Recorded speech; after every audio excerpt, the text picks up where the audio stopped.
അതെ എനക്കൊല്ലോ കഴിഞ്ഞോ ചെറുക്കണ്ട എന്താ അവിടെ നിന്ന് ഇങ്ങനെ എനിക്കല്ലേ അതിന് വിഷമല്ലേ ഇവർക്കൊന്നും അതിനൊരു സങ്കടം ഉണ്ടാവില്ല എന്ന് പറഞ്ഞും കൊണ്ട് അങ്ങനെ ആ ദേവാലപ്പരയില് വളരെ കേമായിട്ട് തന്നെയാണ് മോഹിനിയുടെ ഉത്സാഹേ ഇദ്ദേഹം അമ്മ ഏകാദശി ദിവസം ഹരിവാസരം ഭഗവത് നാമം ജപിച്ചും കൊണ്ട് നാരായണ നാരായണ നാരായണ നാമം ജപിച്ചോണ്ട് തന്നെ കഴിഞ്ഞു കൊടുക്കണു.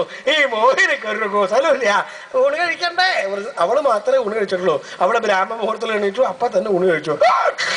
അത് കഴിഞ്ഞ് കുറച്ചു നേരം കഴിഞ്ഞ് ഒന്നുകൂടി കഴിച്ച് പ്രിയതമനെ ഭക്ഷണം കൊടുക്കാനുള്ള ഒരു സാഹചര്യം വന്നേക്കണു. ആ വരവാങ്ങനെ കണ്ടപ്പോ ദേഷ്യം അങ്ങോട്ട് സഹിച്ചില്ല. ഊരിട്ട് മേടിച്ചൊരു നോട്ട, ഒരു കൂസലും ഉണ്ടായില്ല. എന്താ അവിടുന്ന് ഇങ്ങനെ എന്നെ ഊരിട്ട് മേടിച്ച് നോക്കണത് സ്നേഹമില്ലാണ്ട് ഊണ് കഴിക്കോ പറഞ്ഞപ്പോ കേൾക്കാൻ വയ്യണ്ടായില്ലോ പെട്ടെന്ന്. എടി ദുഷ്ടേ കഠിന ഹൃദയേ, നിനക്ക് എങ്ങനെ പറയാൻ ധൈര്യം വന്നു എന്നോട് ഊണ് കഴിക്കുമെന്ന്? എടി വിവരമില്ലാത്തവളെ മന്ദബുദ്ധി. മന്ദബുദ്ധി എന്ന് വിളിക്കേണ്ട കാര്യമില്ല, സ്വതേ തന്നെ സ്ത്രീകളെന്ന് പറഞ്ഞ മന്ദബുദ്ധികളാണ്. വിശേഷമായിട്ട് ഒരു പറയണേണ്ട ആവശ്യമില്ല. കാര്യം വളരെ വിശേഷമായിട്ട് തന്നെയാണ്. എന്താ നീ പറഞ്ഞത്? ഊണ് കഴിക്കാനോ? ഞാൻ കഴിക്കില്ല, സത്യം. എനിക്ക് എങ്ങനെ പറയാനുള്ള ധൈര്യം വന്നു? കഠിന ഹൃദയേ. ഇതങ്ങനെ കേട്ടപ്പോ ആർക്കായാലും സഹിക്കാത്ത വർത്താനാണ് മഹാരാജാവ് പറയണത്. എന്താ അത്? ഇന്ന് അങ്ങനെ ഒരവസരം തന്നെ നന്ദം ദുർലഭമാണ്. എങ്ങനെയാ? വിശക്കണ്ടേ? ഓ എടുത്തു കഴിച്ചോളൂ. അല്ല നീ വിളമ്പി ഞാൻ വിളമ്പി തന്നാലല്ലേ അങ്ങോട്ട് ചെല്ലുള്ളൂ, വേണമെങ്കിൽ എടുത്ത് കഴിച്ചോളൂ. അങ്ങനെയാ പറയുന്നത്. അപ്പൊ ഇതല്ലാണ്ട് ഞാൻ വിളമ്പി തരട്ടെ, ചോറ് തരട്ടെ, ഇന്ന് കൂട്ടാനൊന്നുമില്ലേ? പിന്നെ ഒക്കെ കൂട്ടി കൊടുക്കാൻ പറ്റിയ ആളാ വരണത്, ചോറ് കൂട്ടാനും. അവിടെ ഇരിക്കോ, അവിടെ ഇരിക്കോ, പറഞ്ഞാ കേട്ടോളൂ. നല്ല അനുസരണ. അങ്ങനെ അവിടെ ഇരിക്കേണ്ട വേണമെങ്കിൽ എടുത്ത് കഴിച്ചോളൂ, ഞാൻ വിളമ്പി തന്നിട്ട് കഴിക്കൊന്നുമില്ല. അങ്ങനെ ഉണ്ടോ ഒരു പണി? സ്ത്രീകളുടെ കഷ്ടപ്പാട് ആരെങ്കിലും അറിയാറുണ്ടോ? നട്ടുച്ച വരെ പണിയെടുത്താൽ തീരും അടുക്കളയിലെ പണി. ഒരു പാത്രം കഴുകി വെച്ചാൽ അപ്പം അവിടെ വരും വേറൊരു പാത്രം, അത് കഴുകി വെച്ചാൽ വേറെ ഒരെണ്ണം അവിടെ വരും. അപ്പോഴേക്കും എനിക്ക് കുറച്ച് വെള്ളം കുടിക്കാൻ എടുക്കുക, അവിടെ പോയി കുടിച്ചാൽ പോലെ, അല്ലെങ്കിൽ കെട്ടി ചാടിയാൽ പോലെ. ഞാൻ കൊണ്ടുപോയി കൊടുത്താൽ കൊണ്ടുപോയി കൊടുത്തു, ആ മാമ അത് കൊണ്ടുവരൂ ഇത് കൊണ്ടുവരൂ. നട്ടുച്ച വരെ പണിയെടുത്ത അവസാനം ഒന്ന് ഇരിക്കാം, ഇരുന്നാൽ അപ്പോഴത്തേനെ കെട്ടിയെടുക്കേ. ബുദ്ധിമുട്ടായി? ഒരു ബുദ്ധിമുട്ടുമില്ല, ഇരുന്നോളൂ. ദുഷ്ടാൻ കെട്ടിയെടുക്കാൻ കണ്ട സമയം നിൽക്കുന്നു. അപ്പൊ സ്ത്രീകളുടെ കയ്യിൽ നിന്ന് ഭക്ഷണം കഴിക്കുക, അത് സന്തോഷമായിട്ട് വിളമ്പി തരിക എന്ന് പറഞ്ഞാൽ ഇന്ന് അത്യന്ത ദുർലഭമായിട്ടുള്ളൊരു വിഷയമാണ്. ഇവിടെ മഹാരാജാവിനോട് എന്തേ പറഞ്ഞത്? അല്ലേ പ്രിയതമൻ, അങ്ങ് ഉണ്ണാനിരിക്കൂ, ഞാൻ വിളമ്പി തരാം. അത് നിസ്സാരായിട്ട് ഒരു കൂട്ടം അങ്ങനെയൊന്നുമല്ലേ, വളരെ വിശേഷമായിട്ട് ഓരോ കൂട്ടാനെടുത്ത് നാക്കാത്ത വെച്ചാൽ അയ്യാ എന്തൊരു സ്വാദ്. അവന്റെ വായന്ന് വെള്ളം വരണം കണ്ടോ?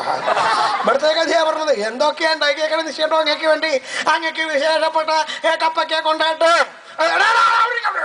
കപ്പയ്ക്ക കൊണ്ടായിട്ട് അപ്പയ്ക്ക് ചവിട്ടി ഇറക്കി ഞാൻ പറയാം. ഞാൻ കഷ്ടപ്പെട്ടുണ്ടാക്കിയത് നിനക്ക് തരാനല്ല, അദ്ദേഹത്തിന് കൊടുക്കാനും വേണ്ടിയിട്ടാണ്. ഇനി എവിടെ കൂടെ ചാടി നടക്കണോ? വഷള പൊട്ട ദുട്ടാ കിണ്ടി മൂക്ക ഉണ്ടത് ഇവിടെ പറഞ്ഞേക്കാം. എന്തൊക്കെയാ ഉണ്ടാക്കിയിട്ടുള്ളത്? കപ്പയ്ക്ക കൊണ്ടാട്ടം, അതുപോലെ പപ്പടം.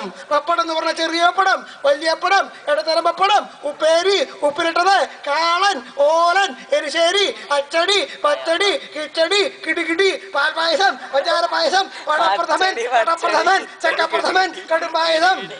വെള്ളം വരുന്ന ഞാൻ കണ്ടിട്ടോ. അത് ഒന്നിനൊന്നൊന്ന് കേണം. ഒരെണ്ണെടുത്താക്കത് അത്തിന് കൊള്ളില്ല. എന്താ അത്? കാളൻ. ഓ ഞാൻ ഓലനാന്ന് വിചാരിച്ച.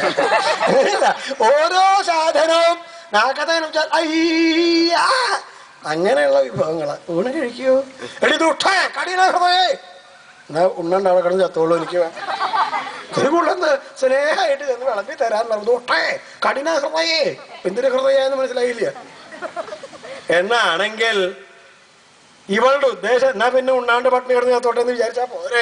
എന്നാണെങ്കിൽ ഈ മോഹിനിയുടെ അവതാര ഉദ്ദേശം മഹാരാജാവിന്റെ ഏകാശീവ്രതം മുടക്കല.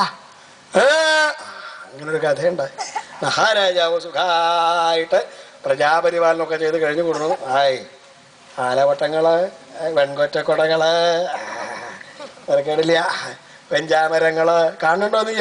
എന്റെ മുഖത്തല്ല വെഞ്ചാമരം, ഇവിടെ ഇരിക്കണോ? വെഞ്ചാമരങ്ങളോ ധാരാളം നോക്കിയിട്ടുണ്ട്. നല്ല നല്ല കുടകള് ഇത്രയൊക്കെ ഉണ്ട് ഇവിടെ അല്ലേ, നന്നായത്. അപ്പോ ഇനിയിപ്പോ എന്താ വേണ്ടേ? ഇനി ഉദ്യാനം എങ്ങനെയുണ്ട് കാണാം, ഉദ്യാനം കാണാൻ പോവാം. ഉദ്യാനത്തിലൊക്കെ ഇറങ്ങി പുറപ്പെട്ടോ. ആ സമയത്ത് ആരൊക്കെയാ ഉദ്യാനത്തിലേക്ക് പുറപ്പെടാണോ? നിങ്ങളൊക്കെ എന്റെ സുഹൃത്തുക്കളായിട്ട് ആളുകള്.